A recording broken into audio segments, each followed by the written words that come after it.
আসসালামু আলাইকুম, আশা করি সবাই ভালো আছেন। আজকে আমি আমার এইচএস এক্সাম দেওয়ার জন্য পরীক্ষা দিতে যাচ্ছি। পরীক্ষার হল পড়ছে তেজগাঁও যাওয়ার জন্য এখন সকাল ফার্স্ট ডে। দেরি না করার কারণে বাস, সিএনজি, রিক্সা কিছু নেইনি, ডাইরেক্ট বাইক নিয়ে নিছি। খরচ একটু বেশি পড়লেও একটু আগে আগে গেলে ভালো। এখানে যাওয়ার সময় খেয়াল করছি যাবার পথে তো একটি জনপ্রিয় স্থান যেটা আমরা সবাই দেখতে চাই, দেশগ্রাম থেকে আসলেই দেখতে হবে, সেটা দেখলাম।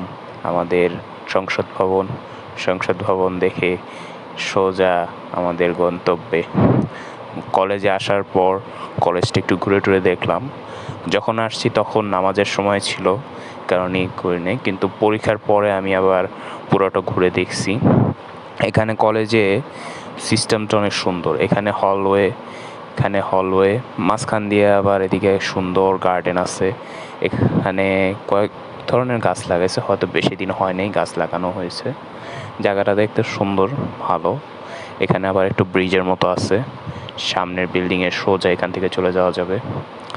পর্যাপ্ত পরিমাণ জায়গা আছে মাঠের জন্য। এখানে আবার কয়েকজন খেলাধুলা করতেছে। ভাবছিলাম যে ক্লাসরুমগুলো খুঁজে ঘুরে ঘুরে দেখাবো, কিন্তু পারলাম না। পরীক্ষা শেষ হওয়ার পর সবাই বের হলো। এখানে আমার বন্ধু বার হচ্ছে, সে আমার লিটারালি এক বেঞ্চ পিছনে বসছে। পরীক্ষা দিয়ে বের হলো, বাংলা ফার্স্ট এক্সাম ছিল, সবচেয়ে লেট করে বাইর হয়েছে।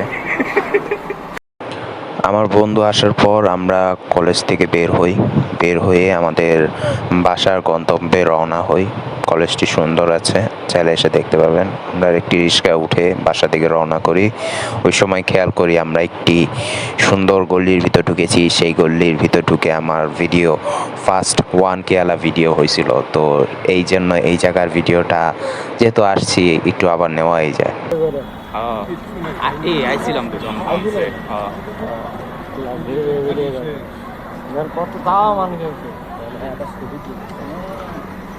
ওইটা নতুন বানাইতেছিল। কোনটা? ওই যে সিমেন্ট দিয়ে এত স্মুথ। হ্যাঁ, পার্কিং এর জন্য লোকরা পার্ক করবে। হ্যাঁ হ্যাঁ হ্যাঁ, এটা ওইটা মিউজিয়াম, এটা বাড়ি, ওটাও বাড়ি আর কি, পরে মিউজিয়াম। তাদের রিক্সায় লিফট নেবার পর যখন আমরা তাদের বাসার কাছে আসি, তখন সেখানে আমি নেমে গিয়ে আরেকটি রিক্সা করে আমি আমার বাসার দিকে রওনা দিই। বাসা যাওয়ার সময় খেয়াল করলাম পরীক্ষাটি ভালো হয়েছে। আশা করি পরের পরীক্ষাটাও ভালো হবে। বিদায় সবাই।